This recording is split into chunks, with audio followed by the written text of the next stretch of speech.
허환구의 라디오 오늘.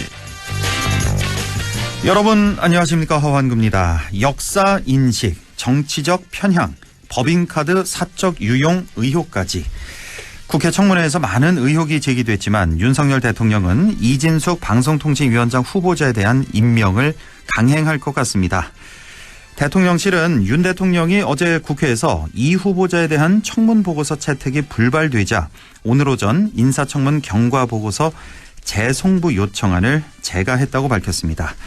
인사청문회법상 대통령은 10일 이내 기한을 정해서 국회에 청문 보고서 재송부를 요청할 수 있는데 윤 대통령은 단 하루인 오늘까지로 재송부 기한을 지정했습니다. 결국 윤 대통령은 내일 청문 보고서 없이 이 후보자 임명을 강행할 것으로 보이는데요. 야당은 임명 강행 시 탄핵 소추를 추진하겠다고 밝혔죠. 이진숙 방통위원장 후보자에 대한 논란 당분간 계속될 것 같습니다. 7월 30일 화요일 라디오 오늘 광고 듣고 시작합니다.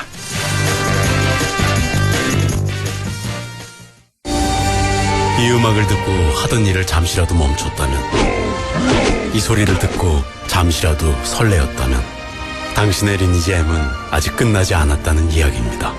새롭게 쓰일 당신의 이야기. 신서버 말하는 섬 오픈. 리니지 M 12세 이용가. 나에게 꼭 맞는 생유산균 락토핏. 아기에게 락토핏. 아이들도 락토핏. 우리 가족 락토핏. 맞춤형 생유산균. 몸에 필 락토핏. 종근당 건강기능식품입니다. 당신은 아마 아직 모를 거야.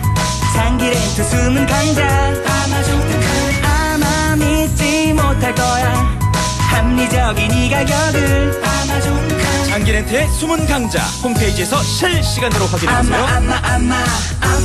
아마존카. 부장님, 실장님, 국장님, 이사님, 일은 오래 했지만 연금 관리는 왕초보. 퇴직금 목돈 어떡하지? 퇴직연금 IRP. 믿을 곳은 미래에셋증권. 퇴직금 키우기, 절세, 인출, 연금 포트폴리오까지. 연금은 미래다. 미래에셋증권. 원금 손실 유의 및 투자 전 설명 청취. 네, 라디오 오늘 화요일 순서 시작합니다. 1부 김세롬의 세상맘사 함께하고요. 2부 이슈 오늘에서는 안동 이마댐에 국내 최대 수상 태양광 발전단지가 조성되죠. 잠시 후 경상북도 에너지정책과 황진홍 분산에너지팀장을 연결해서 얘기 나눠보겠습니다. 이어서 최요한의 시사 따라잡기 준비되어 있습니다. 라디오 오늘 유튜브로도 다시 들으실 수 있습니다. 많은 애청 바랍니다.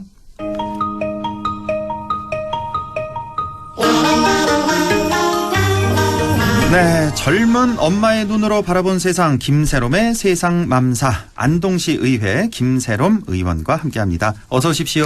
네, 마음이 편안한 세상, 살기 좋은 세상을 꿈꾸는 안동시의원 김세롬입니다. 네. 요즘 워낙 더워서 네. 참 힘드시죠. 의정 활동하시기에도. 네, 많이 그렇습니다. 네, 오늘 뭐 농업 얘기 이렇게 준비하신 것 같은데 우리 또 농가에서도 많이 힘드실 것 같습니다. 네, 이번에 이래서. 수입 피해로 농가에서 정말 많은 피해도 많이 입으셨고요. 그래서 참 마음이 좀 무겁습니다. 물론 뭐 작년보다는 훨씬 덜하지만 피해가 그래도 피해 입으신 분들 힘내시기 바라겠고요. 자, 오늘은 어떤 내용 준비하셨죠? 네, 농촌의 인구는 감소하고 있고 고령화로 일할 사람이 부족합니다. 지자체마다 계절 근로자로 외국인 노동자를 매년 초빙하고 있고 작년 기준으로 2만 5천 명이 넘는 인구가 들어와서 이제 농촌 현장에 배치되었지만 한계가 있습니다. 어렵게 지은 농사도 기후 위기로 인해 농부의 희망이 한 풀씩 꺾이고 있습니다. 농산물 가격은 수급 불균형과 다단계 유통으로 생산자도 소비자도 불만입니다.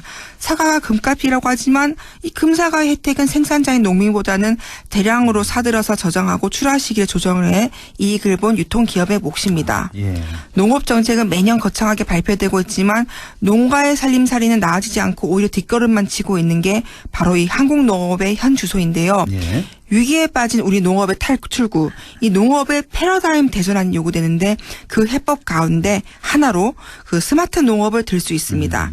그래서 오늘은 미래 농업으로 주목받는 스마트 농업에 대해 이야기하겠습니다. 네, 오늘 주제 스마트 농업입니다. 네. 저도 뭐 얘기도 많이 들었고 뉴스에서도 많이 나오잖아요. 그렇죠. 예, 참. 성공 사례가 대대적으로 좀 크게 나와서 그래요. 혹할 수밖에 없는 좀 그런 것 같습니다. 아주 그 깨끗하고 좋은 시설에 네. 뭐 로봇도 이렇게 활용하는 그런 첨단 농업 뭐 이 정도로 아마 대부분 다 알고 계실 것 같은데 자 우선 하나하나 좀 알아보죠.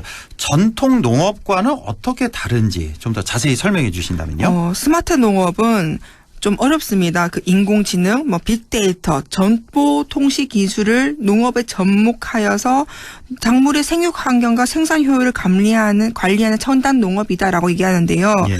이게 농민의 경험과 지혜에 의존해온 전통 농사 대신에 이 데이터를 쓰는 거고요. 지혜 대신에 환경 정보를 활용해서 농사를 짓는 거라고 할 수 있는데요. 예. 농사 작업을 자동화 또는 로봇화하는 지능형 농업 생산 시스템으로 정의를 할 수가 있습니다.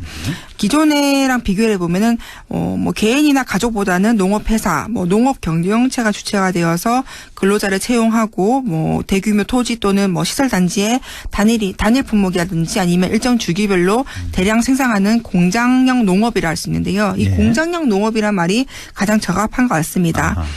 전통 농업이 하늘을 쳐다보고 기후를 걱정하는 데 비해서 스마트 농업의 걱정은 이 전기와 난방료 걱정이 아닌가 하는 게 가장 큰 차이라고 볼 수 있는 것 같습니다. 한마디로 뭐 공장형 농업이다. 네. 스마트 농업.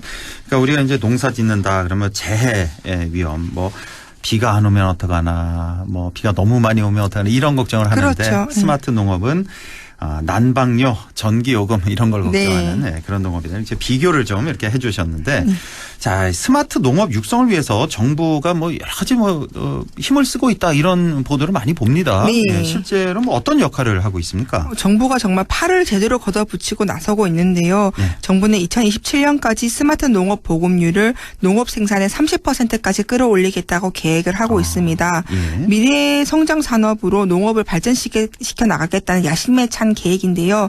이 법률적 뒷받침도 마련했는데요. 엊그제인 7월 26일부터 그 스마트 농업을 육성하기 위한 법적 기반인 스마트 농업 육성 및 지원에 관한 법률이 이제 시작되었는데요. 아, 그래요? 바로 뭐 한 예, 3, 4일 전이 4일 전에 네. 이런 법률이 시행이 됐군요. 네. 그 내용 좀 살펴주시죠. 네, 저도 이제 이거 관련해서 네. 사실 지난번에 안동시의회에서 5분 발언을 하기도 했었습니다. 아, 그렇습니까? 발빠르게 나서 된다고 했는데요. 예. 주 내용을 보면 한 4가지로 요약되는데요. 첫 번째는 뭐 스마트 농업 육성 및 지원 체계를 만들자. 5년 단위로 뭐 시행 계획을 연도별로 수립하자. 이가 있고요. 예. 두 번째로는 스마트 농업 육성 지구 및 거점 단지 지정인데요. 이 부분이 가장 사실 좀 중요한 부분으로 보이는 것 같아요. 지금 예. 거점 단지를 지정을 해야지만 스마트 농업의 교육과 실습, 창업 및 기업을 체계적으로 지원할 수 있는 소통이 되기 때문에 또 청년 농업을 양성하고 기술 상용화도 지원한 프로젝트가 다 이 거점 단지 지정과 연계되어 있거든요. 예. 그래서 경상북도와 안동시에서도 육성 지구와 거점 단지 지정을 위해 지금 정말 열심히 움직이는 중이고요. 예. 그다음은 스마트 농업 전문 인력 양성을 해야 된다. 그다음 나머지는 그 스마트 농업 기술 개발에 대해서 표준화 추진 및 기반 조성이라 해서 뭐 인공지능이라든지 로봇의 기술 개발을 한다. 뭐 서비스 발전 지원한다. 뭐 데이터 플랫폼을 구축한다. 뭐 이런 내용들이 있습니다. 네, 그렇군요. 이렇게 네. 이 법률에 대해서 4가지 분야 쭉 설명을 해 주셨고 자, 그러면 우리 지역을 좀 보죠. 우리 지역의 스마트 농업 현황은 지금 어느 정도입니까? 사실 스마트 농업이라면은 스마트팜이라고 생각하면 사실 제일 많이 하는 사실 오히려 축산이에요. 축산이요? 네, 축산적으로 많이 하는데요. 농업적으로 봤을 때는 사실 시설 재배가 가장 우선적으로 다 하고 있는데 안동 국내 최초로 노지 스마트 농업 시범 사업을 했었고요. 아, 노지에서 스마트팜을 성공적으로 한다. 이끌었습니다. 보통 왜 보면은 이렇게 비닐하우스를 딱 치고 그렇죠. 시설에서 그런 걸 떠올리게 유리 온실이라든지 컨테이너식으로 이렇게 많이 하는데요. 노지에서. 그 노지 스마트 농업 안동에서 가장 나온 대표적인 생산물이 뭐일 것 같습니까? 안동의 대표적인 네, 생산물. 제 퀴즈입니다. 너무 많잖아요. 안동 마도 생각나고 네. 사과. 사과.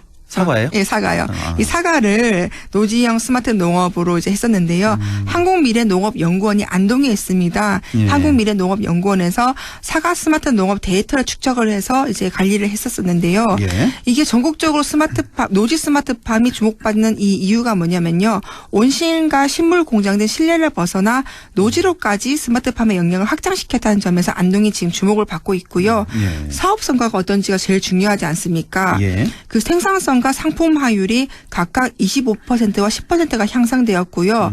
노동시간 대비 병충해 피해가 50%나 감소를 했습니다. 그래서 그래요? 시범사업에 60여 농가가 참여했는데요. 향후 안동과 전국의 가수 농사로 확산이 될 수 있도록 좀 더 힘을 실어야 될 필요성이 굉장히 대두되고 있는 중입니다. 그렇군요. 네.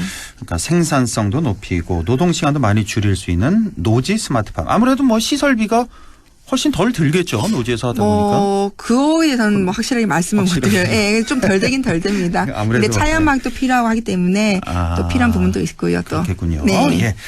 자, 세계에서도요. 전 세계적으로도 우리나라 스마트 농업에 대해서 주목하고 있다고요. 네, 사실 세계적으로 가장 유명한 스마트 농업의 그 주력 국가는 네덜란드입니다. 네덜란드는 네덜란드예요? 정말로 체계적으로 정말 잘 돼 있는 곳이어서 정말 많은 국가에서 정말 보는 곳인데요. 네.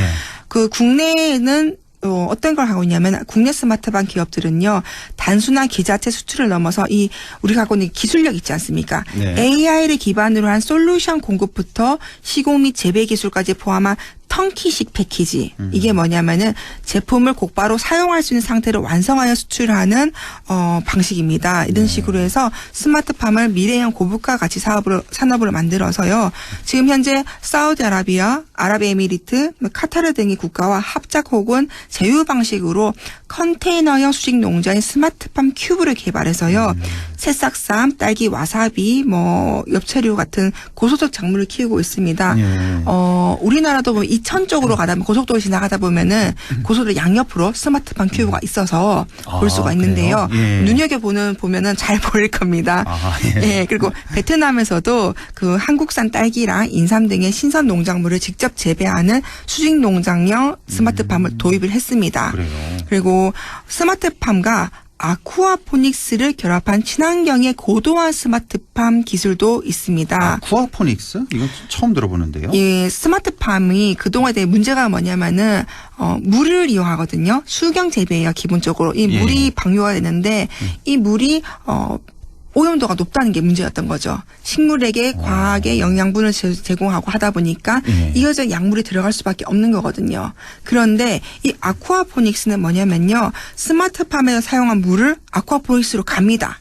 그 옆에 예를 들면 옆 동네에 있는 그 물고기를 양식하는 곳으로 가는 거죠. 예. 그러면 이 물이 물고기 양식장으로 가서 이 물에서 있는 그 유기물에서 영양분이 추출되고 뭐 미생물도 분해될 뿐만 아니고 여기 있는 물에 있는 영양분이 물고기한테 가서 그게 또 소화가 되고 물고기의 또 배설물이 예. 또 물로 그 식물한테 가서 영양분이 되고 그래서 물이 방류가 되지 않는 거예요. 그래서 그 물을 계속 돌려 쓰는 그렇죠. 물 거군요. 걱정을 할 필요가 없는 거예요. 이거는.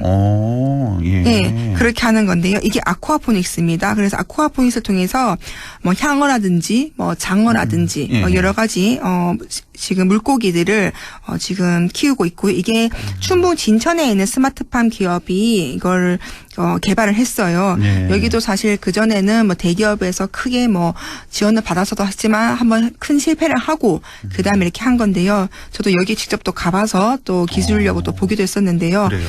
이 아쿠아포닉 스마트팜 기술이 사우디뿐만 아니고 카자흐스탄, 몽골, 미국에도 수출되고 있고 여기가 이제 카이스트 졸업생들이 만든 기업이에요. 네. 연간 매출액이 현재 50억이고요. 충북 진천을 아주 핵심적으로 지금 이끌고 있습니다. 그렇습니까? 네. 여기를 직접 가보셨다가 네. 보고 이제 막 네. 배워 오신 건데. 네, 궁금해서 스마트팜을 안동에 어떻게든 해보고 싶어서 예. 여러모로 좀 다녀봤었습니다. 우리 저 김세롱 의원님은 아주 정치적으로 이렇게 관심이 많으신 줄 알았는데 또 농업 분야에도 굉장히 관심이 예, 많고 좀 있습니다. 이쪽으로 또 의정 활동을 하고 계신데 네. 자 이렇게 쭉 스마트팜에 대해서 설명을 지금까지 주셨는데 네. 이 중에서 이제 뭐 관심이 워낙 많으시니까 만약에 김세롱 의원이 이제 스마트팜을 한다 하면 어떤 분야, 어떤 농업에 관심이 있으세요? 저는 농업으로 하면은 뭐 하고 싶은 재배 작물이 정말 많은데요. 예. 희소성이 문제가 있거든요. 지금 남들 안 하는 스마트팜은 거. 예. 전부 다 그 샐러드유, 야채류에 굉장히 집중을 예. 하고 있는데요. 예. 저는 희소성을 갖고 작아도 짜배기로서는 네이클로버를 하고 싶어요. 만약에 제가 할 수 있다면. 예. 네이클로버요? 그 행운의 상징 네, 네이클로버. 네이클로버가 재배가 되거든요. 그거 재배해서 뭐 네, 할 수가 어떻게 있- 유통 같은 경우는 뭐 이제 커피숍에도 한때 그 스땡에서 네. 스땡벅스라고 해야 되나요? 네. 거기에서 이제 많이 좀 대형 한번 판매하기도 했었고요. 차에다가 띄우기도 했었고요. 아, 그런 게 있어요? 네, 이게 스마트팜 그 서울에 가서 보니까 또 그런 게 있더라고요. 전시장에 가면 있고요. 저는 만약에 하게 되면은 아까 좀 전에 말씀드렸던 아쿠아포닉스에다가 제가 제일 처음에 말씀드렸는데 그 전기 요리에 대한 그 부담이 굉장히 크다고 했잖아요. 전기료. 예. 예. 제주도에 가보니까요. 그 전기차 폐차시에 나오는 전기차 배터리가 사실상 40%에서 60%까지 사용이 가능한데 폐차를 한다 하더라고요. 예. 그래서 이걸 활용해서 제주에서는 비닐하우스 낸데 스마트팜 농업에 맞춰서도 하는 걸 많이 봤거든요. 그래서 그거를 이용하면은 아쿠아포닉스에 전기차가 지금 다 폐쇄되는데 거기서 네. 배터리만 갖고 와서 딱 재사용하는 걸로 하면은 정말 보급형이 가능한 친환경 아쿠아포닉스가 되지 않을까. 그리고 이거를 안동에서 빨리 자리 잡게 하고 싶은 욕심이 있습니다. 아, 그래요. 네. 이거 지금 설명하신 이 내용이 지금 우리 전국적으로 이렇게 하고 있는 데가 아직은 없어요. 없잖아요. 거의 네, 없잖아요. 네, 없어요. 그러니까 이 전기차 배터리까지 하는 곳은 없어요. 아, 네. 또 새로운 분야를 네. 또 개척하면 이런 게 블루오션이죠. 이제. 네. 남들 안 하는 거. 블루오션인데 네. 이걸 좀 하고 싶은데 지금 잘 안 되네요. 마음같이. 이런 거 남 얘기 같아서. 네. 네. 자, 이렇게 스마트 농업 쭉 설명을 해주셨는데 그 시간이 네. 좀 많이 지나서 맘수 정리만. 그 네. 맘스 정리 네. 좀 해주시죠. 예, 정말 중요한 농업은 정말 우리 삶에 정말 직결되는 겁니다. 그리고 스마트 농업이 정말 중요하다 하지만은 이게 농사가 아니라 그 기술력을 갖고 있는 그 업체에만 지원해 주는 게 아닌가라는 부분이 있기 때문에 국가에서 이 부분은 상당히 고민해 볼 필요가 있고요. 이 미래 농업을 위한 고민이 절대적으로 필요한데 식량 안보도 당연하지만 환경 보전과 공익적 차원에서 보호하고 육성하기 위한 정책을 위해서 우리나라에서는 더욱더 노력을 해야 되지 않을까 생각해 봅니다. 예. 알겠습니다. 오늘 이렇게 스마트 농업에 대해서 자세히 얘기 나눠봤습니다. 지금까지 안동시 의회 김세롬 의원과 함께 세상맘사 함께했습니다. 자, 오늘 고맙습니다. 네, 감사합니다. 네, 라디오 오늘 2부에서 뵙겠습니다.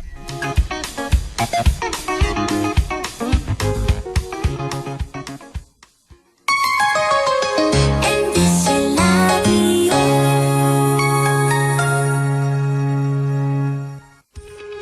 오늘도 안전하게 음주운전 예방수칙 알려드립니다. 첫 번째, 술자리가 예정된 경우 미리 귀가 방법을 정하고 차는 가져가지 않는 것이 안전합니다. 두 번째, 음주 후 자전거나 전동 킥보드를 이용하는 것도 음주운전 처벌 대상에 포함됩니다. 세 번째, 과음을 한 다음 날에는 대중교통을 이용해 주세요. 숙취 음주운전 역시 처벌 대상입니다. 네 번째, 음주운전을 방조하는 경우에도 3년 이하의 징역형 또는 1,000만 원 이하의 벌금형에 처해질 수 있습니다. 적극적으로 말려주세요. 위험한 음주운전 미리 예방하여 소중한 생명을 지켜주세요.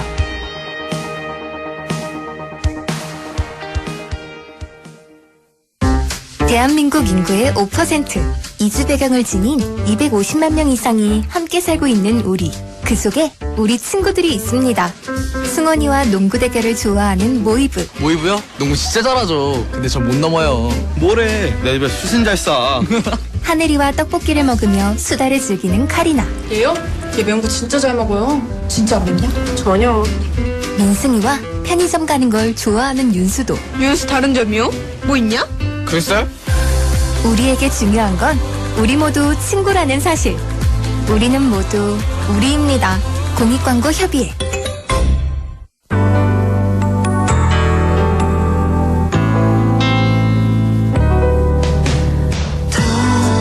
어렵던 날도 많았죠. 함께 한다면 따스함을 느껴요.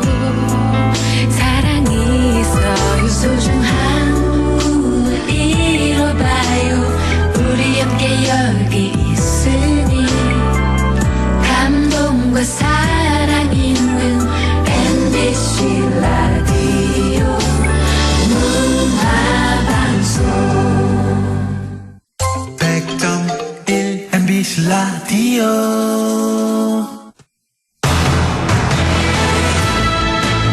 네, 6시 25분 9초 지나고 있네요. 이슈 오늘 시작합니다. 안동 이마댐에 국내 최대 수상 태양광 발전단지가 조성됩니다. 지난 수요일이었죠. 안동 독립운동기념관에서 착공식이 있었는데요. 경상북도 에너지정책과 황진웅 분산에너지팀장을 연결해서 자세한 얘기 나눠보겠습니다. 황진웅 팀장님 안녕하십니까? 예, 안녕하세요. 예, 수고 많으십니다. 자, 지난주 수요일에 이 이마댐 수상 태양광 집적화 단지 조성 사업 착공식이 있었는데요. 자, 우선 공사 규모하고요. 공사 기간은 어느 정도나 되나요? 예, 이번에 이제 착공이 들어간 이마댐 수상 태양광은 그 수면 위에 풍류체와 태양광 패널을 설치하여 전기를 생산하는 방식으로 설치 면적이 52만 제곱미터에 달합니다. 예. 그래서 여기서 발전 설비 용량은 47.2메가와트로 국내에 다목적 댐에 설치되는 규모로는 최대 규모입니다. 예. 공사 기간은 8개월 정도가 소요될 것으로 보며 내년 2월 준공을 목표로 착실하게 저희가 이제 진행을 하고 있습니다. 아, 그렇군요. 설치 면적이 52만 제곱미터다. 그러니까 평수로 따지자면 한 뭐 15만 평, 16만 평 이 정도 되는 거죠? 네, 15만 평. 그렇게 예, 그 면적은 그렇고 국내 다목적 댐에 설치되는 최대 규모다. 한 8개월 정도 소요돼서 이제 내년 2월 준공 목표다는 말씀이신데, 이 정도 뭐 어마어마한 규모입니다. 그러니까 예산도 뭐 적지 않게 소요가 될 것 같은데 어느 정도나 예산이 들고 또 어떻게 충당되는 걸까요? 예, 이마댐 수상 태양광은 어느 정도 이제 규모가 있는 사업으로 총 사업비가 732억 원이 투입될 예정입니다. 예. 여기서 이런 이제 사업비는 사업 시행사인 한국수자원공사하고 한수원이 공동으로 680억 원을 부담하고 나머지 50억 원은 발전소 인근 지역 주민들로부터 투자금을 받아 시행할 계획입니다. 아, 그렇군요. 732억 원 사업비가 투입되는데 한국수자원공사 또 한국수력원자력 여기서 이제 680억 원 대부분을 다 부담을 하는 거군요. 그리고 나머지 50억 원은 이제 인근 지역 주민들 투자금을 받아서 한다. 뭐 시비나 도비 뭐 이런 거는 전혀 안 들어가는 사업이군요.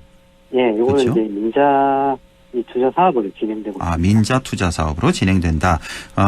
인근 지역 주민 한 50억 원이라고 하셨는데 그러면은 한 몇 가구 정도나 예상을 하시는 겁니까? 무슨 알고 이제 그 인근 이제 주민이 운동면하고 이마면 2개면이 예상이 됩니다. 예. 거기 이제 33개 마을에 총 한 4,600명 정도가 거주를 하고 있습니다. 거기가 전체가 다 대상이 되고 있습니다. 4,600여 명 지역 주민들이 있는데 여기 뭐 자발적으로 하는 거니까요. 그렇죠? 예. 투자를 얼마든 지금 뭐 예상으로 한 뭐 몇천 가구 정도 이렇게 예상이 되겠군요. 자, 이제 국내 1호 신재생에너지 집적화 단지라고 하는데 잘 모르시는 분들을 위해서 이마댐 수상 태양광 집적화 단지 조성 사업에 대해서 좀 더 설명을 해 주신다면요. 예. 그 이제 신재생에너지 집적화 단지라는 것이 조금 생소하게 들릴 수도 있습니다. 예. 그래서 제가 쉽게 얘기를 드리면 지자체가 이제 입지를 발굴하고 지역 주민과 이제 협의를 통해서 단지 개발 계획을 수립하여 조성되는 40메가와트 이상의 발전 단지를 말하는 것입니다. 네. 그러면 이제 지자체가 이제 산업부에 신청을 하면 평가를 통해서 지정을 하고 있습니다. 네. 이 제도가 이제 2020년도에 첫 이제 도입이 되었습니다. 그래서 이제 이마댐 수상태양광이 국내에서는 첫 번째로 지정된 집적화 단지로 그 의미가 크다고 봅니다. 그러니까 그 규모가 이제 40메가와트 이상의 발전 단지를 이제 집적화 단지라고 하는데 국내에선 처음으로 이마댐 집적화 단지가 이제 지정이 됐다. 이마댐 이마댐 수상태양이 이제 지정이 되었습니다. 그렇군요. 혹시 다른 지역에 또 이렇게 지정이 된 곳이 있나요? 이마댐 말고 그 이후에? 예, 다른 지역도 지금 제가 알기로는 2군데 정도 있는 걸로 알고 2군데가 더 있고요. 예. 네. 자, 이 사업은 지자체 주도의 주민 참여형 사업이다. 아까 말씀 주셨는데 지역 주민이 이제 투자자로 참여해서 개발 이익을 지역 사회에 환원하는 지역 상생 사업 모델로 이제 만들어 나가겠다는 계획인데 이게 어떤 의미일까요? 예, 이제 경북도에서는 친환경 에너지 확대를 위해서 공공이 주도하고 이제 지역 주민과 함께 만들어가는 정책을 추진하고자 많은 노력을 기울이고 있습니다. 네. 이번 이마댐 수상태양광이 하나의 좋은 예로서 발전단지 인근에 있는 인동면과 이마면 지역 주민이 이제 사업에 투자자로 참여하기로 이제 동의도 하고 그렇게 했습니다. 예. 이제 발전 수익의 이제 일부를 지역 주민에게 돌려주는 이 공유화 사업으로 추진되고 있으며 이와 함께 이제 지역 이제 주민 복지 사업도 지원하고 발전 단지와 연계한 관광 산업도 유치하여 발전소하고 지역 사회가 같이 상생하는 모범적인 사업 모델로 이제 만들어 간다고 만들어 가려고 하고 있습니다. 예. 그러면 이제 지역 발전에 큰 활력소가 되리라고 믿고 있습니다. 그렇죠. 만약 이런 이제 사업 모델이 정립이 되고 확산이 된다면 자연스럽게 탄소 중립도 앞당길 수 있고 청정 도시의 이미지로 경북을 많이 찾아줄 거라 이제 생각이 되고 있습니다. 지난주에 그 뉴스에서 봤는데 모양도 아주 특이하더라고요. 그 모양이 그 패널 모양이 멀리서 이렇게 보면은 무궁화 모양이었던가요? 저 기억이 맞습니다. 지금 무궁화 모양. 무궁화 모양 맞죠? 예.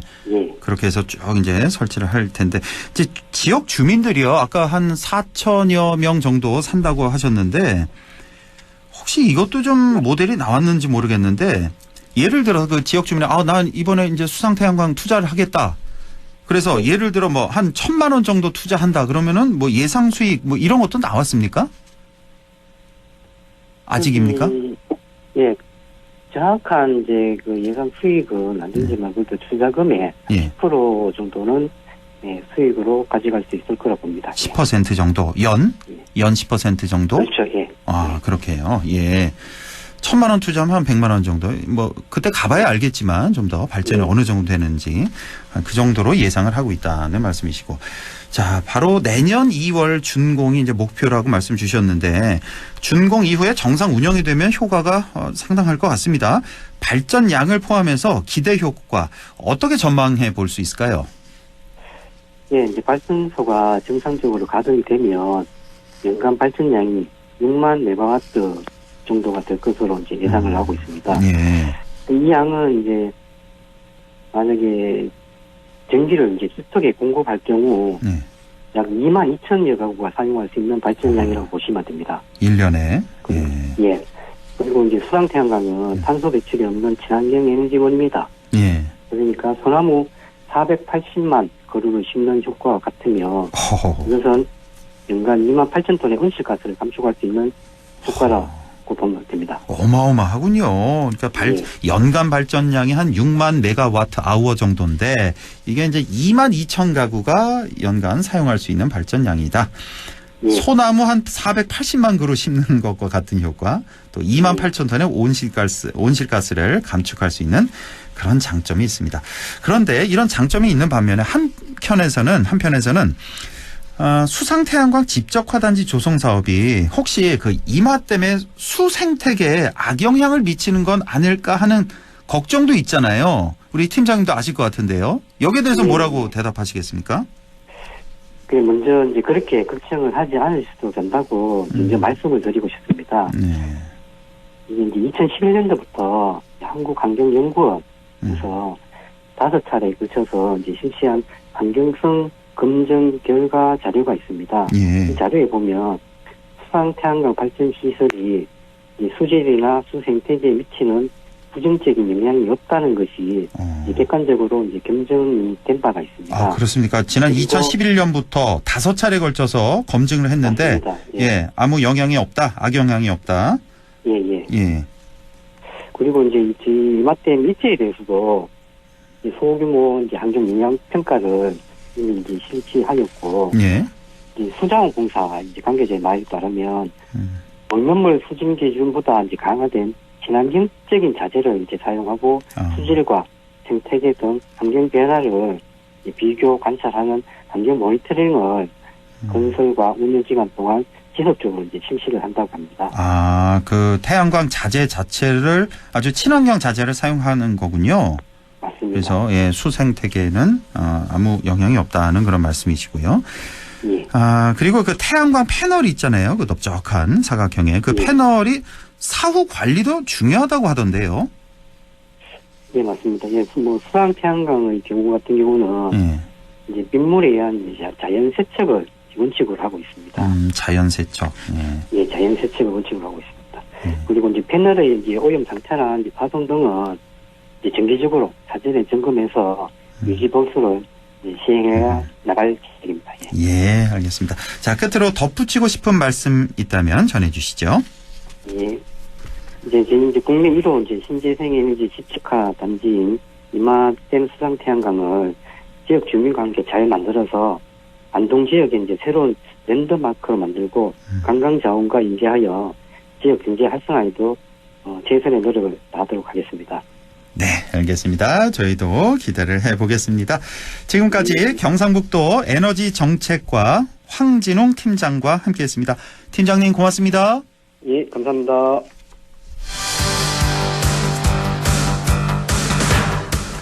네, 최요한의 시사 따라잡기 바로 이어가겠습니다.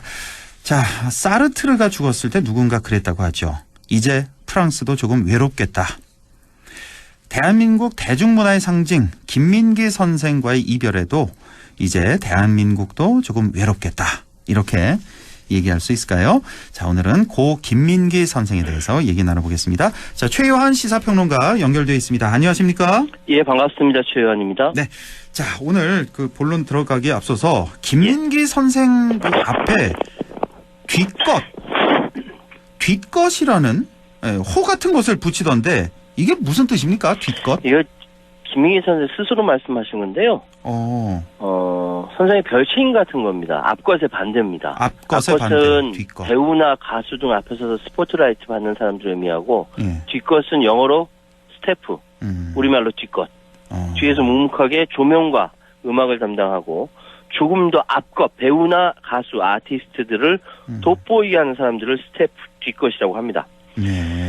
김민기 선생은 스스로 뒷것이라고 칭하면서 대학로 소극장 학전에서 가수 윤도현, 동물원, 이은미, 자탄풍, 배우 황정민, 설경구, 장현성 수도 없이 많은 문화예술인을 배출하고 성장시켰습니다. 그러면서도 조금도 스스로를 내세우지 않았죠. 그래서 많은 문화예술인들이 김민기 선생 뒷것 이렇게 존경을 보냈습니다. 어떻게 들으면 이거 좀 비하하는 말 아닌가 싶기도 한데 스스로를 김민기 선생이 스스로 나는 뒷것이다. 그러니까 뒤에서 묵묵히 스타들을 배출한 우리 김민기 선생이 되겠습니다. 자, 일단 김민기 선생의 노래 어떤 노래가 있었는지 간략하게 좀 소개를 해 주시죠. 일단은 71년에 김민기 1집이 나왔고요. 93년도에 김민기 전집이라고 해서 1, 2, 3, 4집이 나왔어요. 아, 71년에 1집이 나오고 그리고 22년 후에 전집이 나온 거예요? 1, 2, 3, 4집. 전집 1, 2, 3, 4집 넉 장이 나왔어요. 이 히스토리가 있습니다. 그리고 이제 희곡계열 지하철 1호선, 궁정의 불빛, 이 세상 어디엔가, 소리 아구둥, 있는데, 그러니까 다 합쳐 보니까 대략 산술적으로 작품 전집과 희곡 모두 61곡쯤 됩니다. 61곡. 그래서 우리 청취자 여러분 다 아시는 이제 아침 이슬, 상록수, 친구, 늙은 군인의 노래, 작은 연못들 정말 발표된 명곡만 수십 곡이고 그 외에 김민기 이름으로 발표되지 않은 노래도 있다는 거예요. 엄청나게 많다는 거예요. 엄청나게 많아요. 그러니까 사실 아티스트나 예술가의 그 작품수로 평가하는 것은 좀 어느 도단이지만 그 시대의 한계, 정권의 탄압, 문신 작품들이 많다는 게 김민기 선생이 표출하고 싶은 예술의 세계 범우주적이라고 할 수 있고요. 정말 유튜브에 공개돼 있으니까 한번 들어보시면 이해하실 거라고 봅니다. 예, 김민기 선생의 작품에서 느낄 수 있는 건데 바로 우리말 모국어에 대한 어떤 각별한 애정을 또 어떤 드문 감각 이런 걸 느낄 수 있다면서요. 그렇습니다. 그러니까 김민기 선생의 노래 가사는 우리말이 지닌 담백한 아름다움을 어쩜 저렇게 담담하게 표현할 수 있을까? 감탄이 절로 나오는데요. 예를 들어서 노래 봉우리 가사 일부를 보면요. 사람들은 손을 들어 가리키지 높고 뾰족한 봉우리만을 골라서 내가 전에 올라가 보았던 작은 봉우리 얘기해줄까. 이게 김민기 작사 작곡 노래는 양희은 씨가 불렀어요. 85년도에 우리가 오를 봉우리라는 제목으로 발표한 노래인데 이게 뭐냐면은 84년도 로스앤젤레스 올림픽 때 메달을 못 따서 선수촌에 남지도 못하고 집으로 돌아간 사람들을 위한 다큐멘터리가 제작됐습니다. 특이하지 않습니까? 네, 작가가 송진아의 그 주제곡으로 봉우리를 만든 게 이게 봉우리였어요. 그러니까 사람들은 다 손을 들어 높고 뾰족한 봉우리 1등 막 이러고 하지만 내가 전에 올라와 봤던 작은 봉우리 그거 얘기해줄까 하면서 굉장히 예쁜 시어 같은 이런 노래가 메달을 따지도 못하고 그래 선수촌 남지도 못하고 집으로 돌아가는 이들을 위한 다큐멘터리 OST 봉우리. 그래서 김민기는 이진순 선생과 2015년 한겨레 인터뷰에서 내가 학점 배우들에게도 유난히 강조했던 게 배우는 모국어를 지키는 최후의 보루다. 이렇게 언급을 했거든요. 맞아요. 이 태도가 오래전부터 지속됐다라고 합니다. 모국어를 지키는 최후의 보루. 자, 그리고 또 우리나라에서 진정한 싱어송라이터 문화의 출발점이 바로 김민기다. 뭐 이렇게 보는 분들도 많다면서요. 그렇습니다. 창작 포크의 시발점 김민기 1집. 첫 창작곡 친구라고 합니다. 아실 거예요. 검푸른 바닷가에 비가 내리면 어디가 하늘이고 어디가 물이요. 그 깊은 바닷속에 고요히 잠기면 무엇이 산 것이고 무엇이 죽었어. 이거 언제 만들지 혹시 아십니까? 몰라요. 언제 지은 거예요, 이게? 고3 때 만들었대요. 고3 때 이런 생각을 어떻게 하죠? 고3 때 이 동해에 이제 친구랑 갔는데 친구가 사고로 바다에 빠져서 이제 사고를 당한 겁니다. 그거 저 친구 아버지 어머니한테 이거 소식을 알리려 가다가 이거 만든 거래요. 천재 아닙니까? 천재죠. 네. 가수 전인권 씨가 시대의 진실을 묻는 천재라고 봤다고 하고 또 양희은 씨는 목소리 울림이 커서 그것 때문에 충격이 너무 커서 노랫말이 너무 좋아서 이제 우리가 서양 노래 버리고 우리 얘기해보자 용기를 주었던 노래라고 합니다. 근데 이거 나중에 김민기 1집에 실렸거든요. 원래 김민기 시작이 뭐 저항 가수니 민중가 이게 아니었어요. 예쁜 우리말로 우리 이야기를 우리 정서로 노래하는 포크 가수였는데 이 가수와 이 노래를 좋아서 부르는 대중이 어마어마한 저항 가수로 만들어버린 겁니다. 그렇군요. 예. 참, 이 친구. 이 노래 맞죠? 네. 살짝 좀 들으면서 말씀을 좀 나눴으면 좋겠네요. 예. 네, 김민기 씨의 이런 많은 곡들이 이제 소위 금지곡이 됐는데, 이제 뭐 유신 시대 바로 이 노래는 친구입니다. 예, 이거 친구가 나가고 있는데 유신 시대와 또 군부 독재 시절을 거쳐서 뭐 노래뿐만 아니라 김민기 그 자신이 금지됐다고 해도 과언이 아니겠죠. 그러니까 스스로 모든 금지와 싸우다 그 자신이 금지된 세월을 보낸 사람입니다. 이 친구도 그렇고요. 아침 이슬도 그렇고요. 그냥 금지곡이 돼서가 아니라 그 금지를 이겨내려고 하는 이들의 싸움과 저항 속에서 함께 불려졌기 때문에 이 시대의 노래가 됐다는 거죠. 자, 긴밤지 세우고 풀린 바다 맺힌 진주보다 더 고운 아침 이슬처럼 노래말 얼마나 이쁩니까? 그런데 왜 금지곡이 됐는지 도저히 이해를 할 수가 없어요. 이게 왜요? 71년도에는요. 건전 가요상을 받았어요. 그러니까요. 건전 가요상까지 받은 노래가 왜 금지곡이 됐냐고요. 왜 그러냐면은 김민기 씨가 이렇게 만들어놨고 양은 씨가 불러서 기른 이 아침 이슬 예쁜 단어들 모이고 아름다운 선율 대중이 저항 가요를 새롭게 창조한 겁니다. 대중들이 87년도 서울시청 광장에서 열린 이한열에서 노제 당시에 김민기 씨가 이 아침 이슬 이건 더 이상 이제 내 노래가 아니다 라고 얘기했다는 거. 100만 명이 부르는 거 들으면서 내 노래가 아니다. 이제는 더 이상 내 노래가 아니고 우리 전 국민의 노래구나. 민중의 그렇죠. 노래구나. 근데 더 의미심장한 게 뭐냐면은 1996년에 북한 가수 이기복이 이 아침 이슬을 불렀어요. 뭐 뻔하지 않습니까? 반미운동과 북한에서 연결시키려고 대학생 시위 장면 나오면서 이 노래 불렀는데 이게 그래 이기복이 부르니까 북한 주민들이 다 따라 부르고 좋아했단 말이죠. 그런데 북한 주민들이 여러 술자리에서 모이는 장소에서 공공의 아침 이슬을 불렀는데 뉘앙스가 이상히 저항의식이 있다는 걸 알게 되는 거예요. 아 북한 공산당이요? 북한 정권에 대해서. 그래서 북한 당국이 98년대 금지국을 만들었다는 거 아닙니까? 지금도 아침 이슬을 부르다 보면 정치 사건으로 규정돼서 노동자 관련돼 입소 처벌 받는다고 합니다. 지금 그래도 정말요? 지금 몰래 부른대요. 예.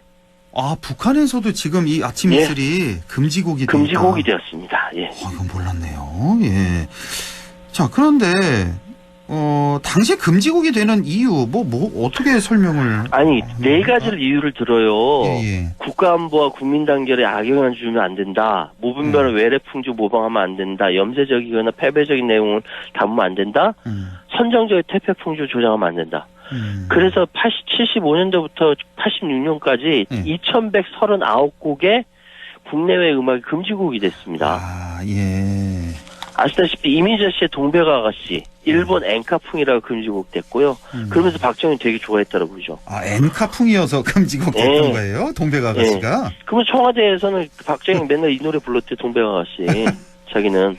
그리고 양희은 씨의 이루어질 수 없는 사랑 있지 않습니까? 아주 이제 예쁜 노래인데 이거 사랑이 이루어지지 않는 경우가 어딨냐? 실제로 이렇게 얘기했대요. 그런데 금지곡. 그게 이유예요? 사랑이 이루어지지 않는 경우가 어딨냐? 이 가사 말이 이루어질 수 없는 사랑이라고. 그리고 포크와 록밴드 퇴폐풍주가 금지곡이 됐는데 아침 이슬은 특별한 이유 없이 금지곡이 됐어요. 이유는 뭐냐면은 그때 거의 유신 정권의 대항 세력의 대학생들이 많이 불러서 나중에 김민기 씨 붙잡혀가서 보안대에 붙잡혀가서 태양은 묘지 위에 붉게 타오르고 야 이거 태양 김일성 맞지? 하면서 무지하게 두들겨 팼다는 거 아닙니까? 아유 뒤집어 씌운 거네요 한마디로.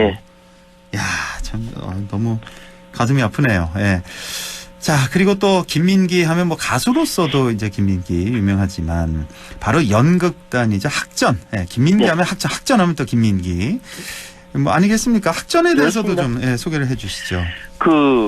연우 무대라는 극단이 있는데 건물주가 연우 무대 온다면 소극장 지어주겠다라고 했대요. 그래서 그게 결국 김민기 선생님이 떠맡게 됐다고 합니다. 근데 돈이 없으니까 대형 음반사를 찾아가서 일단 선불금으로 5천만 원을 땡겼답니다. 그리고 이 학전을 만든 거예요. 그리고 나서 91년도에 학전을 만들고 2년 동안 노력해서 93년도에 김민기 전집이 그래도 넉 장에 나온 겁니다. 5천만 원 선불 땡기지 않았어요. 이 김민기 전집이 나오지 않았을 거예요. 그래서 여기 정말 대한민국 유명 배우 배출하는 연기사관학교라고 하는데 지하철 1호선이라는 전무후무한 뮤지컬 2008년 4천회를 공연을 끝으로 문을 닫았습니다. 15년 동안 관객 71만 명을 끌어들였는데 저도 저 아이들 갓난아기들이었거든요. 발발발 기어다닐 때 애 셋 데리고 여기 이 뮤지컬 보러 갔었어요. 기억납니다. 한 뭐 10몇 년 됐겠군요. 예, 그렇죠. 여기 정말 김민기 선생에 대해서 할 얘기 정말 많아요. 1시간을 주면 제가 얘기할 수 있는데 시간이 없으니까 안타깝네요. 그렇군요. 이제 지난 91년에 학전이 개관됐다. 또 대표작이 이제 지하철 1호선. 우리 또 최여한 평론가께서 또 새 아이를 끌고 가서 직접 봤다. 그러니까 총 4,000회 이제 공연이 됐던. 그 정도로 재미나요? 이 지하철. 저는 못 봐서요. 지하철 1호선 이게 뭐 무슨 내용이죠? 이게 이제 계속 바뀌었는데요. 원래 영국에 있는 뮤지컬을 한국적으로 바꿔서 한국식으로 토착화된 뮤지컬로 만들었어요. 배경이 97년도에 제가 봤던 거는 97년도에 IMF 이후에 지하철 1호선을 중심으로 한 온갖 인간들, 군상들을 표출한 작품인데요. 이거 나중에 아마 이거 나오지 않을까, 영상으로 나오지 않을까. 영화로도 뭐. 예. 그러니까 지하철 1호선에 탄 그 승객들, 승객들의 그런 모습들, 온갖 다양한 그 모습들을 그린 그 뮤지컬, 뭐 이렇게 생각하면 되겠군요. 그렇습니다. 그렇게 생각하시면 제일 쉬울 것 같습니다. 와, 15년 동안 무려 71만 명의 관객을 끌어들인 작품. 자, 김민기 선생 관련 생애를 정리하는데 뭐 정리가 잘 되지 않는 것 같아요. 왜냐면 이렇게 짧은 시간에 다 정리할 수가 없는, 그렇긴 합니다만 마지막으로 좀 정리를 해 주시죠. 김민기 선생은 우리 대한민국 대중문화가 암흑기에 빠져 있을 때 대중이 저항 가수로 만들어준 우리 시대의 광대입니다. 스스로 이렇게 앞서 나가지 않았고 뒷것을 자처한 많은 사람들을 스포트라이트로 받게 하는 지금 모범이 되었는데 김민기 선생 젊은 시절 정말 수도 없이 많이 뭐 이렇게 잡혀가서 고문당하고 들고 맞았다고 하거든요. 근데 갑자기 자기를 고문하던 야전 침대 강목 들고 자기를 때리던 군인이 불쌍하게 느껴지더래요. 자기를 미안하게 때리던 느껴졌대요. 예, 자기를 때리는 고문하는 사람이 미안하게 느껴졌대요. 아, 이 사람 나 때문에 이 사람이 죄를 짓는구나 하고요.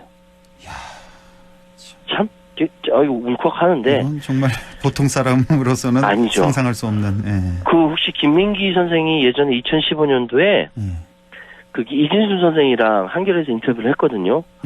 자기 얘기를 안 하는 사람인데 이때 막걸리 3통을 마시고 인터뷰를 했어요. 자기 속마음까지 내서 유일한 인터뷰 내용이 있습니다.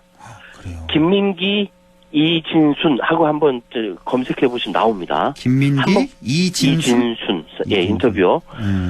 그러니까 한번 꼭 보시면 우리 청취자 여러분 정말 감동받으실 거라고 생각되고요. 이 두 편으로 나눠져 있으니까 잘 보시면 좋겠고, 낮에는 조용필이 있었던 밤에 김민기가 있었다. 전두환 정권 당시 문화정책을 담당하던 허문도가 백지수표 들고 와서 국풍 80일 참가해 주쇼. 라고 백지수표 냈더니 잡초 뽑으러 가야 된다고 하면서 거절했던 일화도 있습니다. 네, 농사 지을 때였거든요. 그러면서 주변 사람, 특히 아이들에게 굉장히 다정다감하고 아이들을 위해 끝까지 아동극을 구수했던 사람이 바로 김민기 선생입니다. 이 방송 틀어서 김민기 선생님 편히 드십시오. 고인의 명복을 빕니다. 더 많은 이야기, 더 많은 노래, 더 많은 활동은 이제 남은 사람들의 몫이라는 생각이 드네요. 자, 고 김민기 선생님의 명복을 저도 빌겠습니다. 자, 오늘 말씀 여기까지 듣죠. 최요한 시사평론가와 함께했습니다. 고맙습니다. 예, 감사합니다.